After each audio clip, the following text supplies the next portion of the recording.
اور پھر ایک اور عجیب بات ہوئی، پچھلے 2 دن پہلے خبر آئی تھی کہ وزیر اعظم نے تمام وفاقی وزیروں کا ریکارڈ مانگ لیا، ان کی کارکردگی رپورٹ مانگ لی ہے جس کا وہ جائزہ لیں گے، اور اطلاع تو یہ بھی ہے کہ ایسا انہوں نے خود وزیر داخلہ کی تجویز پر کیا۔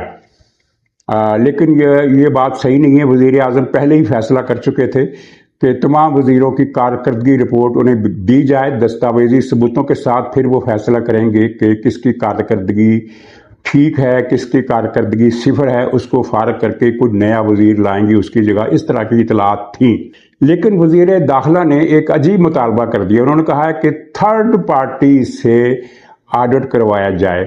یعنی پوری دنیا میں یہ دستور ہے کہ وزیر اعظم خود اپنی کابینہ کی وزیروں سے حساب لیتا ہے اور ان کی کارکردگی کا خود ہی فیصلہ کرتا ہے، یعنی وزیر اعظم ہی جج ہوتا ہے کہ میرے کس وزیر کی کارکردگی ٹھیک ہے، کس کی نہیں ہے۔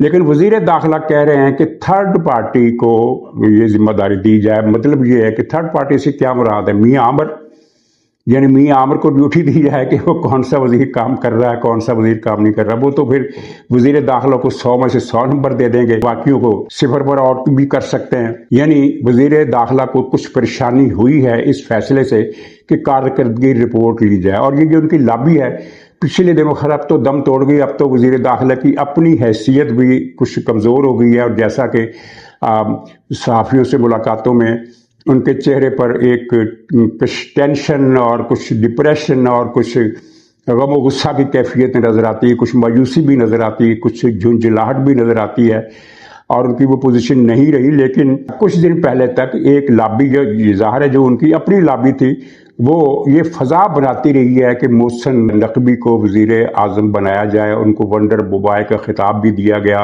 اور کہا گیا کہ وہ ونڈر بوائے ہیں۔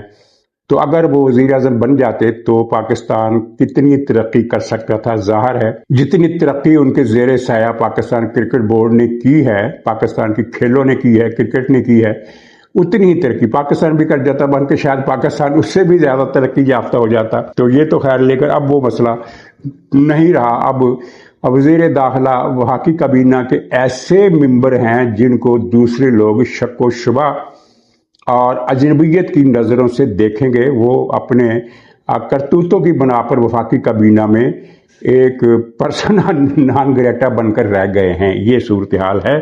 اور اب آتے ہیں 3 مہینے کے الٹیمیٹم کی طرف۔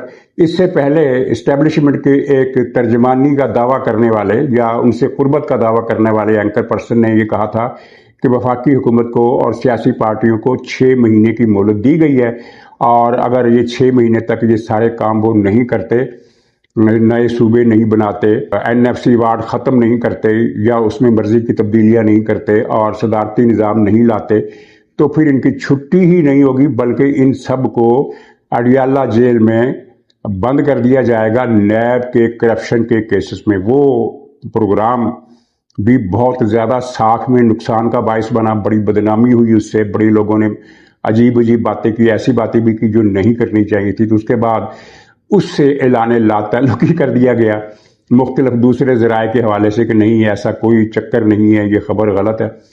لیکن اب ایک خاتون اینکر آ گئی ہیں، ان کا بھی یہی دعویٰ ہے، ان کے بارے میں بھی یہی کہا جاتا ہے کہ یہ مقتدر اداروں تک رسائی رکھتی ہیں، اور انہوں نے دعویٰ کیا ہے کہ 3 بڑوں کی ملاقات ہوئی، ایک وزیر اعظم اور 3 مرتبہ کا سابق وزیر اعظم اور ایک طاقتور ترین شخصیت۔ تو اشارہ باز ہے کہ کون کون لوگ۔ تو اس میں کہا گیا کہ ہمارا حکومت کو گرانے کا کوئی ارادہ نہیں، لیکن آپ کے پاس 3 مہینے کی مہلت ہے۔ اگر حکومت گرانے کا ارادہ نہیں ہے، نظام کو غیر مستحکم کرنے کا ارادہ نہیں ہے، تو پھر 3 مہینے کے الٹیمیٹم کا کیا مطلب ہے کہ 3 مہینے بعد کیا کیا جائے گا؟ اب صورتحال یہ ہے کہ ریفرنڈم والا کھاتا تو گل سمجھیے، کیونکہ ریفرنڈم سے یہ مسئلہ حل نہیں ہو سکتا، آئین میں ترمیم کرنی ہی پڑے گی۔ اور اگر موجودہ حکومت نے، اگرچہ تمام پارٹیاں بظاہر انہوں نے اعلان کر دیا ہے کہ ہمیں نئے صوبوں پر اعتراض نہیں، لیکن جو مسئلہ ہے وہ بدستور باقی ہے، اس لیے کہ جس طرح کے نئے صوبے اسٹیبلشمنٹ چاہتی ہے وہ تو نہیں بنیں گے، وہ تو کوئی سیاسی جماعت ان پر راضی نہیں ہوگی سوائے PTI کے، کیونکہ PTI کا تو ایجنڈا ہی پہلے دن سے ملک توڑنے کا تھا۔ جب عمران خان نے کہا تھا کہ ہر ڈویژن کو صوبہ بنا دیا جائے، تو وہ واضح طور پر پاکستان کو ختم کرنے کا اعلان کر رہے تھے۔ کیونکہ ہر ڈویژن صوبے کا مطلب یہ ہے کہ پنجاب غائب، سندھ غائب، بلوچستان غائب، کے پی غائب، 1 یونٹ دوبارہ آ گیا، کیونکہ چھوٹے چھوٹے صوبے جو ہوں گے ان کی کوئی معنویت ہوگی، نہ افادیت ہوگی، نہ ان کا اختیار ہوگا، نہ وہ کوئی اثر کر سکیں گے، نہ ان کی کوئی شناخت ہوگی۔ اب ظاہر میاں والی صوبے کی کیا شناخت ہوگی یا لاہور صوبے کی کیا شناخت ہوگی؟ تو عمران خان کو تو مقصد نیت بالکل واضح تھی کہ وہ پاکستان کو ختم کرنا چاہتا تھا۔ تو اب اتفاق سے اس ایجنڈے کو، عمران خان کے اس ایجنڈے کو اچانک سے تقدس حاصل ہو گیا، یہ بھی ایک بڑی دلچسپ بات ہے۔ تو ریفرینڈم تو ہو نہیں سکتا، آئین میں ترامیم اگر ان سیاسی جماعتوں نے مرضی کے مطابق نہ کی تو پھر کیا کیا جائے گا؟ 3 مہینے کے بعد پھر کیا ہوگا؟ کیا فیلڈ مارشل صاحب اسمبلیاں توڑنے کا اعلان کریں گے یا کیا کریں گے؟ یا چیئرمین نیب کی طرف سے کوئی ڈائریکٹو آ جائے گا کہ سارے وزرائے اعلیٰ اور وزیر اعظم اور تمام وفاقی وزیروں کو پکڑ کر اندر کر دیا جائے؟ کچھ اس طرح کی بات ہو سکتی ہے، یا پھر مارشل لا لگ سکتا ہے۔ اور اگر مارشل لا لگ گیا تو پھر تو صوبوں کا ایشو ہی ختم ہو جائے گا، کیونکہ صوبے بنانے اور جو بھی دوسرے مطالبات ہیں ان کے پیچھے جو مقصد ہے، جو ٹارگٹ ہے، وہ آپ بھی جانتے ہیں، دوسرے بھی سب جانتے ہیں کہ ٹارگٹ کیا ہے۔ اور جب مارشل لا لگ گیا تو وہ ٹارگٹ خود بخود حاصل ہو گئے، یعنی جو NFC ہے پھر تو ان کے کنٹرول میں ہوگی۔ جب کنٹرول میں ہوگی تو پھر کیا نئے صوبے اور کیا اصلاحات اور کیا گڈ گورننس پاکستان میں ہو؟ تو یہی رہا ہے۔ اب یہاں مجھے یاد آ گیا کہ ISPR کے بیان میں ایک لفظ استعمال ہوا تھا سٹیگننٹ کا یا سٹیگننسی کا، مطلب یہ ہے کہ جمود، جس طرح ایک پانی کا جوہر اس میں جمود آ جاتا ہے تو وہ پھر اس کا پانی سڑ جاتا ہے، خراب ہو جاتا ہے۔ تو انہوں نے نظام کو اس حوالے سے کوئی تشبیہ وغیرہ دی اور یہ تاثر دیا کہ یہ نظام میں ابھی یعنی ہمیں تبدیلی کی طرف بڑھنا چاہیے۔ تو یہ بات تو بالکل ٹھیک ہے۔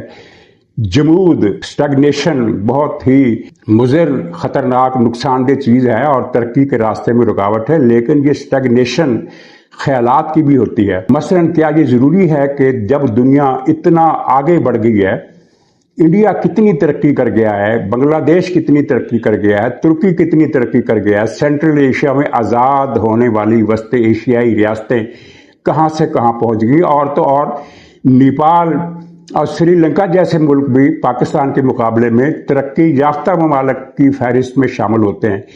تو کیا ضروری ہے کہ ہم 1958 میں جو سوچ ہم نے ڈیولپ کی تھی اسی پر جمے رہیں؟ یہ بھی تو ایک قسم کی سٹیگننسی ہے کہ نہیں؟ یعنی وہی 58 والی سوچ کے کیا محور تھے؟ نمبر 1، سیاستدانوں کو سیاست سے نکال باہر کیا جائے۔ اب بھی ہمیں وہ صاف نظر آ رہا ہے، اور یہ 3 مہینے کا الٹیمیٹم اگر یہ خبر درست ہے تو اس کا مطلب یہی ہے کہ ان سیاستدانوں کو حوالہ نیب کر کے کوئی نئی ممی ڈیڈی کلاس لائی جائے گی، کیونکہ ماضی میں یہی ہوتا رہا۔ اور پھر یہ جو 40 یا 34 یا 36 کتنے صوبے بنانے ہیں، یہ 1 یونٹ نہیں ہے تو اور کیا ہے؟ مطلب کہ تمام صوبوں کی، تمام قومیتوں کی شناخت غائب، اور چھوٹے چھوٹے صوبے ضلع کی طرح کے، ڈویژن کی طرح کے یا ضلع کی طرح کے، وہ بلدیاتی اداروں سے ان کی زیادہ اہمیت نہیں ہوگی، اور اوپر بیٹھی ہوگی وفاقی حکومت آل ان آل، جس کے پاس سارے فنڈز ہوں گے، اور یہ 1 یونٹ کی ہی ایک شکل ہے۔ مطلب یہ ہے کہ نئے صوبوں کا لیبل دکھا کر اندر بوتل میں 1 یونٹ ہے، اور ایک 1 یونٹ وہی 1958 میں جہاں ہم سوچ رہے تھے۔ آج بھی 1958 کو بیتے ہوئے کتنے سال گزر گئے؟ 42 سال ایک اور 26 سال ایک، 70 سال سے زیادہ ہو گئے، اور 70 سال سے یہ سٹیگنیشن ختم ہی ہونے کو نہیں آ رہی۔ وہی سوچ 1958 والی آج 2026 میں پھر سے ظاہر کی جا رہی ہے، اور اس کے حق میں سیمینار ہو رہے ہیں، اس کے حق میں فورم ہو رہے ہیں۔ اور یہاں فورموں سے مجھے یاد آ گیا کہ وہ جس سیمینار سے یہ سارا فتنہ، یہ فساد، یہ انتشار اٹھا، اس کا ذکر کرتے ہوئے رانا ثناء اللہ صاحب وفاقی وزیر ہیں، کس محکمے کے وزیر ہیں مجھے نہیں پتا، وزیر مملکت ہیں داخلہ کی یہ کیا ہیں، لیکن انہوں نے ایک بیان دیا ہے کہ اس سیمینار میں یہ تو سارے کے سارے اس سیمینار میں بیٹھے ہوئے فراڈیے تھے۔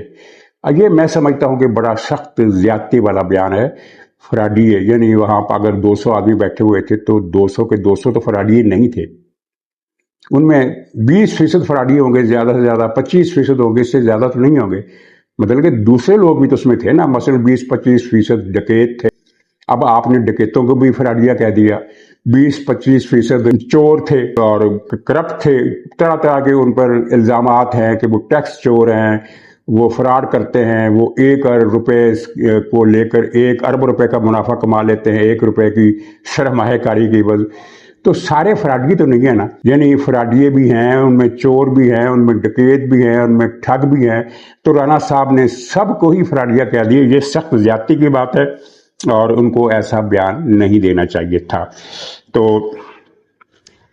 اب یہ سلسلہ تو ابھی چلتا رہے گا اور لگتا نہیں ہے کہ اس ملک میں استحکام یا سکون یا قرار کی فضا پیدا ہونے دی جائے گی۔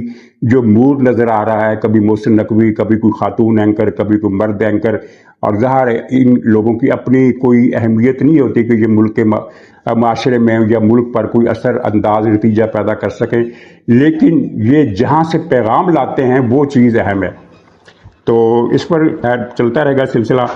اب سعودی عرب اور یمن کی کشمکش خطرناک ہو گئی ہے۔ یمن نے پچھلے 2-3 ہفتوں میں سعودی عرب کے کم سے کم 2 ٹینکروں کو نشانہ بنایا ہے، اور پرسوں ہی انہوں نے جنوبی حجاز میں ایک ایئرپورٹ پر پھر ایئرپورٹ اور آئل فیلڈ پر میزائل حملہ کیا ہے۔ ایئرپورٹ پر بھی انہوں نے نقصان پہنچایا، اور پھر کل انہوں نے ایک حملہ کیا ہے سعودی اتحاد والی چھاؤنی پر، اور اس میں 45 فوجی سعودی اتحاد کے شہید کر دیے ہیں، اور یہ بہت بڑا واقعہ ہے۔ 45 فوجیوں کی ایک دم اس طرح سے شہادت کوئی چھوٹا سانیہ تو نہیں ہے سعودی عرب کے لیے۔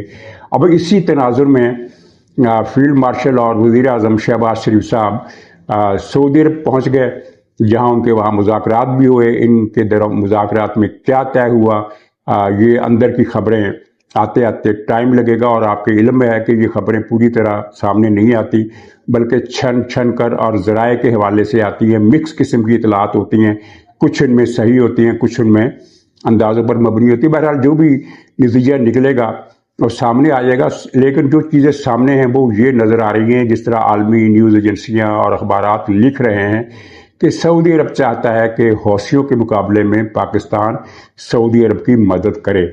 اب یہ پاکستان کے لیے بڑا کٹھن مرحلہ ہے، ایک طرف حوثی ایک طرف سعودی، پاکستان کس کا ساتھ دے؟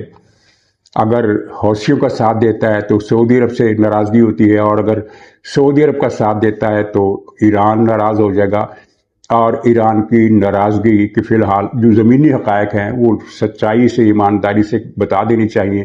زمینی حقائق یہ ہیں کہ ہم ایران کی ناراضگی کے متحمل نہیں ہو سکتے۔ ایران بہرحال ہمارا پڑوسی ملک ہے، سعودی عرب تو ہمارا پڑوسی ملک اس طرح سے نہیں ہے جس طرح ایران، کیونکہ ایران کے بارڈر لگتے ہیں پاکستان کے ساتھ، اور بڑا اچھا خاصا لمبا چوڑا بارڈر لگتا ہے۔